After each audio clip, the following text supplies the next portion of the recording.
All right, I'm Jonathan, and you're watching the Bi-vocational channel. Today we're going to be discussing our King James Version Bible Readers Limited. So stay tuned.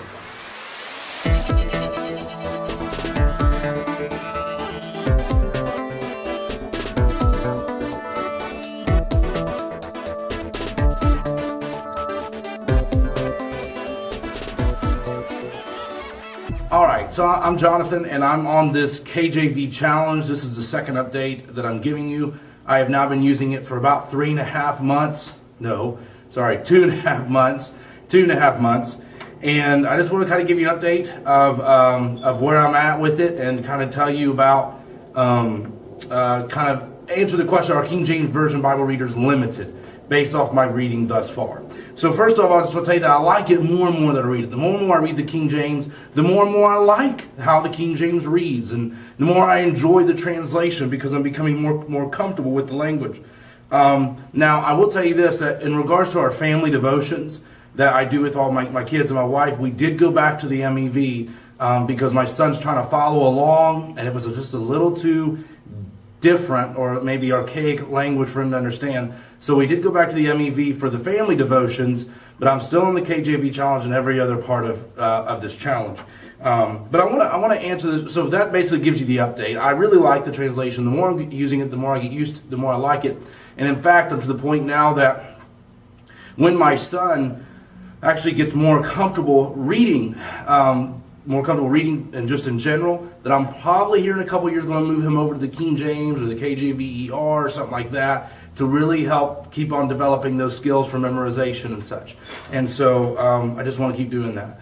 Now, I want to answer this question. Are King James Version users limited? And my answer is no. Now, I'm telling you this. I'm not against modern versions. You know that I'm a huge proponent of the MEV. But the great thing about the MEV is that the MEV wasn't published to replace the King James. The MEV was published to help give immediate understanding to the King James. So it wasn't actually made to replace it, but to aid it. And I'm still a huge proponent of the MEV. I'm still excited about where the MEV is going. I'm looking forward to the update and what it's going to have and how I'm going to be able to use it in my ministry. So just to say that right off front. So, but the question lies is, there is a lot of statements out there, a lot of people saying King James Bible Version users, they're just limited in their understanding. They don't have all the modern stuff that we have today. And because of that, they're limited. And I just want to tell you that is false. That's false. And let me tell you a little bit about marketing. I own a business. And in my business, I have to sell myself. I got to convince people why they want to purchase from me. And I have to convince myself, because there's other businesses in my community doing exactly what I do, and I have to retain what's called an edge. I have to have an edge to my business. Why would they hire me above the guy down the street to do this job? Why would they want to use my business instead of someone else's? So they have to create an edge. And how do they do that? How do businesses do it? Well, you create a need. My business is usually for convenience, but in certain circumstances, it can be because of a need. But in marketing, you have to create a need, and then you have to explain why your product, service, or whatever meets that need. So that's the idea of of marketing. You create need, and it even goes for churches. Why should you attend my church over the other guy down the street? Now, I have a really great relationship with the other pastors in the community, and I love them. I think they're great. I've told people in our church that I would be comfortable that if our church wasn't here, that there would be plenty of good churches in our community for people to go to. So that being said, but even in church marketing that we learned, they tell you that you have to create a reason why they should be at your church. Why should they attend your church above someone else's? And you see this influx actually impacting churches in general because they are purely market driven, which I think is wrong. Purely market driven churches. But that's the idea of marketing. And I just talked to a pastor yesterday. He's reading a book. And he said, the author said that this information that you're getting out of this book can be found nowhere else. And he was like, with all the plethora of books that are out there and the many, many more growing authors out there that are writing and publishing, I really seriously doubt that your book is the only book that I can find this information. And I agree with him. But the thing is that actually goes into the Bible translation world too. so what they did when they did that was they created a need. Say, well, obviously you're not going to get this information anywhere else. Where are you going to get this information? From our book. That's where you're going to get it. So that's why you need to buy our book, use our book, use our book in your church, use our book in your ministry. That's why you want to choose ours. Again, creating a need, saying that we feel the need. But I'm sure there are plenty of books that say the same thing. It's a marketing technique. But it also goes into the Bible translations as well. Modern Bible translation publishers create needs that they say, well, this need is only filled by our translation. You will only find this in our translation. In my time of reading different translations, even the front cover and the little sleeve it comes in, the front cover of the Bible, it tells you why this Bible is important. In fact, the information in the first part of the Bible says, so why write another Bible? And they have this huge long paragraph, page, whatever, of why their Bible it was created and the need that sometimes they created, and sometimes, well, we feel that need by doing this because this Bible translation does that. And so what happens, and what they do is that you can't really live without this translation. It's like, well, I mean, unless you own the new English Standard, Christian Standard Bible, unless you own you're somehow missing out on this new insight that comes from these new translations. If you don't have this new translation, somehow you're going to be missing out on what it offers. And with this new translation comes new insight and in-depth look at the text. And it will offer you more in-depth study for both personal reading and preaching. And you hear these marketing techniques. And I've been in it long enough to know that I've read enough Bible translations to know that there's really nothing new under the sun. Okay? The marketing, it's a lot of it is pure marketing. Not going to say every case, not saying every new Bible translation is that way. In fact, like I said, I'm a proponent of the MEV. I do feel like the MEV meets a need. But let me ask you this question. Are King James Bible version users limited because they don't use all these modern versions with these new insights and all that? And the short answer is no. No, they're not limited. Let me tell you why. Because if it was true, elements of the faith would have only been accessible the last 100 years, 20 years, 30 years that Bible translation came out. And we know that's not true. Every element of the faith has been accessible to the church since the apostles. There's no new, technically new insight. And to think that we now have new insight that the church 100 years ago didn't have, I would be careful about that. So that would also mean that theologians that wrote before these modern translations are now irrelevant. They're irrelevant because they did not have the insight that we have today. And clearly these theologians that wrote 100, 200, 300, 400 years ago or more, so obviously what they said and thought meant nothing because somehow we have this new insight now that they did not have. And I use those numbers because of the theologians that used the King James in the past. And it would make them irrelevant. And it would also mean that the Christians in the past were hindered and limited in the past before this modern translation. It's like, oh, well, all the Christians before these modern translations came out, they were just limited. They didn't have everything that they needed. And that's just not true. It's just not true. So a lot of this is marketing, okay? I've been reading the King James now for 2.5 months. I've made myself well into that version. And it reads I've got so comfortable with it now, I read it as smoothly as I would read any other translation. And it's just not true, okay? I do see a need for modern Bible translation, but most of the marketing out there, it's not true. It's to create a need. It's to create dissatisfaction that in your heart with the version you're reading. Well, you don't want to keep reading that. That was published 30 years ago, and I fell into it. I was there. And it's like it's supposed to make you unsatisfied with what you already have, create a need that you feel like you must fill, and then explain why their product, service, whatever their product in this case, meets that need. It's all marketing. All right, so you have to be able to look past that. All right, the KJV does not limit its users. And in fact, I'll say this, that in fact I fear the new insight that you gain from these modern translations. It's more of a blending and harmonization of the Bible with the modern culture. Let me say it again. I fear that the modern insight that they're offering in these modern translations is more, in many cases, not every case, I won't say every case, but in many cases, The New Insight is simply blending the Bible to modern culture. Hey, you want a Bible that doesn't speak against homosexuality? We will meet that need. If you want a Bible that is for the feminists, hey, we'll meet that need. And the thing is that is not right. The New Insight is not insight at all. It's actually heresy. It's actually turning Christians away from the faith.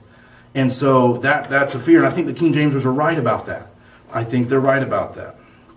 Okay, so the next thing is, the King James is not hard to read with the right tools. It's not hard to read. It's not a hard read. Like I said, I'm so comfortable with it now, I periodically have to look up a word. But again, because of the format I have, most of those words are defined, if not all of them so far. But it's not hard to read. I would say a solid 95% of the King James, it's just plain English. It's just plain English. Like I would say a 95% of it, maybe not quite that much, but around there, it's just plain English. And you can read it like you would read a newspaper. There's just certain sentence structures, grammatical things, and some certain spellings, and maybe some archaic words thrown into the mix that kind of make certain things difficult. But most of it, it's just plain English. It's not that hard. And once you get used to it, it reads for me, it reads as easy as any other translation I've read. Once you're used to it. And what we just need to understand is that we are in a market-driven society, and there are many companies trying to sell their merchandise. That's what they're trying to do. I'm a Southern Baptist, and I remember going to the graduation ceremony from the college I graduated from, and I'm preaching from the HCSB. That is the Bible for the Southern Baptist, and if you're a Southern Baptist, you need to use this version. It's marketing. It's marketing. Okay, so I'm going to give you some obvious observations. Spiritual maturity is going down, not up. All right? There are people in this society that are extremely spiritually mature, biblically knowledgeable, but that number is not very high. And with the current trends of culture aiming against the church and changing the doctrines and changing the church to be more like the world, we're seeing less spiritual maturity, not more. Not more. And I think there's reasons for that, but I don't have time in this video to talk about it. Biblical knowledge is at an all-time low. And that's just the truth. And this wasn't started after 20, 30 years. It's been going on for the last 70 or 80 years. The fact is that biblical knowledge is low. So you're like, wow, we have all these new translations, all this new insight, and all these new tools, and somehow we are one of the most biblically ignorant generations that there has ever been. So their goal was not reached. Okay, and I don't know everybody, and I'm not judging person by person, but overall, the spiritual spectrum, the church, many churches have turned away from many important elements of the faith, and they're creating things for me as a pastor and for other pastors to actually war against and to actually contend for the faith. I find myself doing that in the church because it's creeping in so subtly and now with more fervor. So again, I don't think that that's the case because again, if these translations did exactly what they said they would do, with all this new insight and all that, a lot of these issues wouldn't be here, or they wouldn't be as prominent. We'll say that. Okay, and to be honest with you, and I'm almost done here. Christianity is becoming more and more of a product of culture and politics and less of the Bible. And Bible translation publishers are following suit. And you need to recognize this. One thing, I've been in ministry now for, I think, total for 10 years. I've been a pastor for going on 4 years. So I've not been in this very long. But I will say this. There's a lot of politics. There's a lot of politics. And there's a lot of, we need to change the culture of our church to match the culture of the world so we can bring people in. And it's everywhere.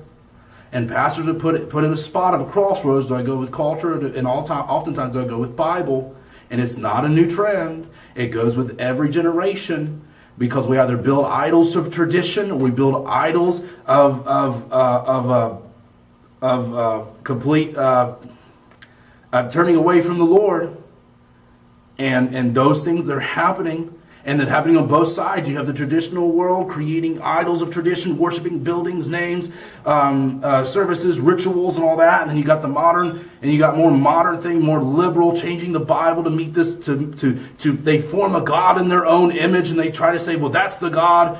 that we worship, and they try to form the God of the Bible to that image. And that's something I have taken to the pulpit on a number of occasions, that we worship the God as he revealed himself in the scriptures, not the God of my imagination. I said, because when you die, you will not meet the God of your imagination, you'll meet the God of the scriptures. So these modern Bible translations, a lot of times, are trying to meet that need. And I'm not saying out all of them. There are some very good conservative scholars out there and some good conservative translations. But I'm telling you now that the plethora of translations that you see coming on the market, the New Insight, is often because they're a little more culturally relevant and less offensive. And that scares me to death. And I can understand why people are sticking with the King James, because it's not subject to those things. And and that's about all I got. So right now, I just want to say, King James people, Users Limited, no. The Bible is basic English, yes, there are a few words that are kind of outdated, maybe a few phrases and all that, but all in all, it's not bad. And I think that the theologians that use the King James are just as relevant as the theologians today. I think the whole push for the New Insight is unnecessary, and excuse me, I would encourage you to take the King James challenge with me. And though I don't know what's going to be the end of this challenge, I may hit 6 months and say, man, that was an amazing challenge. But I still believe in the modern translation. Okay, I don't know, but what I can tell you now is that my respect for the King James is deepening. And I see the fruit of it in my church. There's a certain authority to it. Thus saith the Lord. Especially in this context where I'm at, there is a certain authority to it that just the NIV wouldn't have it. It just wouldn't have it. And when you're a pastor and you got to speak on matters in a way that's even on basis of the authority of the scriptures, that is a very nice thing to have. So on that note, have a great day and God bless.